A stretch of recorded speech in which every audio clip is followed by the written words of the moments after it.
Again, the sad news to report that the former frontman from Black Sabbath and then Ozzy Osbourne as a solo artist passed away today at the age of 76, according to reports. For years, Kelly Osbourne stood by her father Ozzy through sickness and scandal. But after he was gone, she finally shared the unspoken truth of their relationship. Her confession was a raw, unfiltered look at the man behind the myth. It was a message that resonated with millions and revealed the heavy burden she carried. What she said will stay with you. The final curtain call. For years, he dealt with tremors in his body, which he figured were just a result of his wild past. But then, in 2003, he got the real answer, a rare genetic form of Parkinson's. From that day on, he had to take medication every single day just to manage the shaking. It wasn't until January of 2020 that Ozzy finally opened up to the world about his diagnosis, telling his fans it wasn't a death sentence. But the disease began to take a heavy toll. His hearing got worse, making it hard to even understand his own family. Soon, walking became a struggle, and by 2025, Parkinson's had sadly taken his ability to walk for good. His health problems just kept piling up. In early 2019, a bad case of the flu led to a severe upper respiratory infection that landed him in intensive care. Later that year, a bad fall at home while he was recovering from pneumonia forced him to cancel major tours. In 2020, he had to cancel yet another tour for special treatment in Switzerland and revealed he had also developed emphysema. Even with all these challenges, Ozzy remained a fighter. He kept performing, even giving a final heart-wrenching performance just over 2 weeks before he passed. Ozzy Osbourne died peacefully on July 22, 2025, at his home in Buckinghamshire. He was 76 years old, surrounded by the family he loved so dearly. He fought with strength and courage, never letting his health issues define him. He was known as the Prince of Darkness on stage, but in reality, he was a warrior. But for a man known as the Prince of Darkness, his life was surprisingly full of love and relationships, a side of him the public rarely got to see. Believe it or not, Ozzy Osbourne's wild stage persona was just one part of his story. His real journey was one of huge personal growth, especially when it came to his family. Becoming a father to 6 children was a messy, complicated road, but Ozzy always tried to put love first. Back in 1971, Ozzy met Thelma Riley at a nightclub. They got married that same year and had 2 children, Jessica and Lewis. Ozzy also adopted Thelma's son from a previous relationship, Elliot. But being a new dad was tough while he was also battling his own demons. His heavy use of substances and constant touring meant he was barely ever home. His first marriage, as you might expect, fell apart. Years later, his children would talk about how he was a distant, absent father, and Ozzy himself admitted he could hardly remember their childhoods. Soon enough, a new love entered his life, his manager, Sharon Arden. Their connection was electric. Even though Ozzy was still married to Thelma, his bond with Sharon grew stronger, and they eventually got married on July 4, 1982. Ozzy always said he picked the date because it was easy to remember. It was American Independence Day. Together, Ozzy and Sharon started a new family, having 3 children, Amy, Kelly, and Jack. After Jack was born, Ozzy decided their family was complete and got a vasectomy. He even wrote special songs for Amy and Jack, showing a softer, more evolved kind of love. The Osbournes split their time between a massive estate in England and a home in Los Angeles, trying to balance their crazy celebrity lives with being a normal family. Eventually, Ozzy became a grandfather, a role he cherished. His time as a father was flawed for sure, but it was real. He made mistakes, he learned, and he tried to be better. And it was his daughter Kelly who would ultimately share the most powerful testament to the man he became. On July 25, 2025, just 3 days after her father's passing, the world finally heard from Kelly Osbourne. She had been grieving privately, wrapped in a deep sadness. But on that day, she chose to speak out, not in a press conference, but in a simple, raw post on her Instagram story. Against a plain black background, she poured out her heart.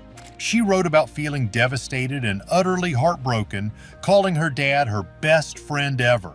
She ended the message with a single broken heart emoji. It was a simple message, but it carried an incredible weight that anyone who has lost a loved one could feel. The black screen wasn't just a design choice, it was a reflection of her grief.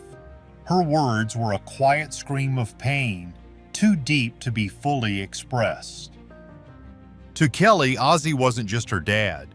He was her hero, her confidant, and her rock in a world that was always changing.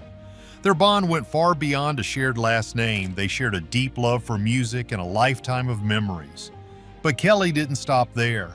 In another post, she shared the lyrics from the song Changes, a duet she famously sang with her father back in 2003. Posting those lyrics again more than 20 years later made the moment feel sacred. It was more than a song. It was a promise to remember him forever. Kelly's confession also involved her bravely standing up to the nasty rumors that had been swirling about her father before he died. Fake news, false headlines, and even AI-generated videos were spreading like wildfire, claiming he was on his deathbed. Kelly called these rumors what they were: cruel and disgusting. She made it clear that while her dad was sick, he was still fighting, laughing, and living. More disturbing were the claims of a supposed death pact between her parents. Kelly shut that down hard.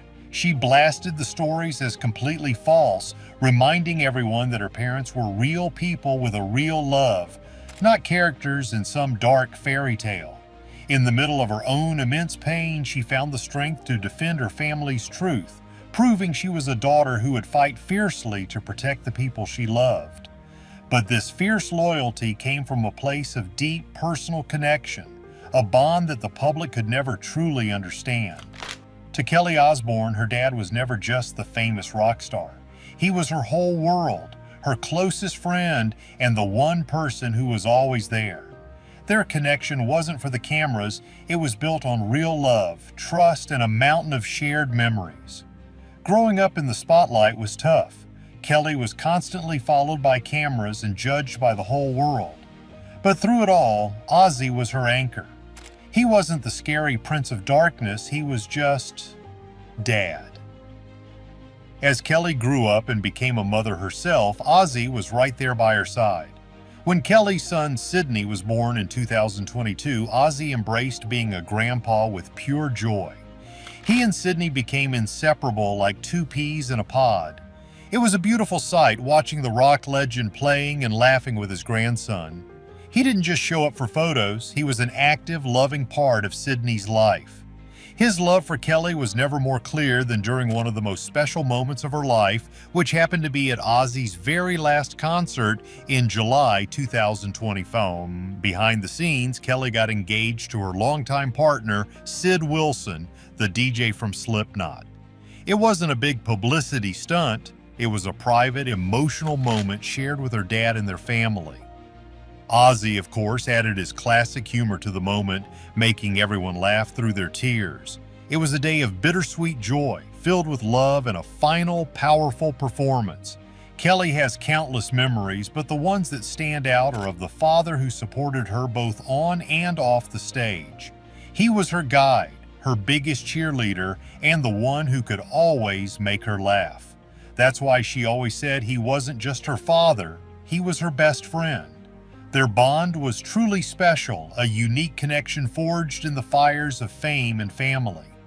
Yet this loving family man was known to the world as something else entirely, a man defined by chaos and unforgettable controversy. The wild life of the Prince of Darkness. Let's be real, Ozzy Osbourne lived a loud life. He wasn't just a rock star, he was a symbol of rebellion and shock. His career was filled with controversies, misunderstandings, and legal troubles that only made his legend grow bigger. From the very beginning, religious groups were some of his biggest critics. They believed his music, with its dark and heavy themes, was a bad influence on young people. Some even accused him of promoting dark, controversial beliefs. Ozzy seemed to lean into this image with his 1980 song, Mr. Crowley. But the thing is, Ozzy always said he wasn't a follower of any dark arts. He was actually a member of the Church of England and prayed before every single show. It was a strange clash between his public image and his private reality. Then came the infamous incidents. In 1981, at a meeting with record executives, his plan to release doves as a sign of peace went horribly wrong. Instead, he ended up in a shocking antic involving one of the birds that left everyone stunned and became a notorious part of music history. A year later, in 1982, things got even weirder. During a concert in Iowa, a fan threw a bat on stage. Thinking it was a rubber toy, Ozzy created another shocking moment that required him to get a series of rabies shots. Years later, he'd even sell plush bat toys with removable heads to mark the anniversary. They sold out instantly, but not all the attention was about his stage antics. Some terrible events were unfairly linked to his music. In 1984, a California teenager named John McCollum tragically took his own life while listening to Ozzy's song, S Solution. His parents sued Ozzy, claiming the song encouraged their son, but the song was actually a warning about the dangers of alcohol. The court found no link and cleared Ozzy of any blame. Still, more lawsuits followed, but each time the court sided with Ozzy. Legal troubles didn't stop there. In the early 2000s, former bandmates sued him, claiming they weren't paid or credited properly. The court sided with Ozzy, and for a while the original recordings on his first albums were even replaced with new versions. It wasn't until the 30th anniversary editions that the original tracks were restored. This was the chaotic wild man the world saw, a whirlwind of shocking headlines and legendary tales. But beneath the surface of the madman was a quiet, complex person that almost no one ever got to know. The man famous for his crazy eyes and screaming rock anthems had a secret side. Beyond the wild concerts and scandals was a man of surprising beliefs, quirky interests, and strong principles.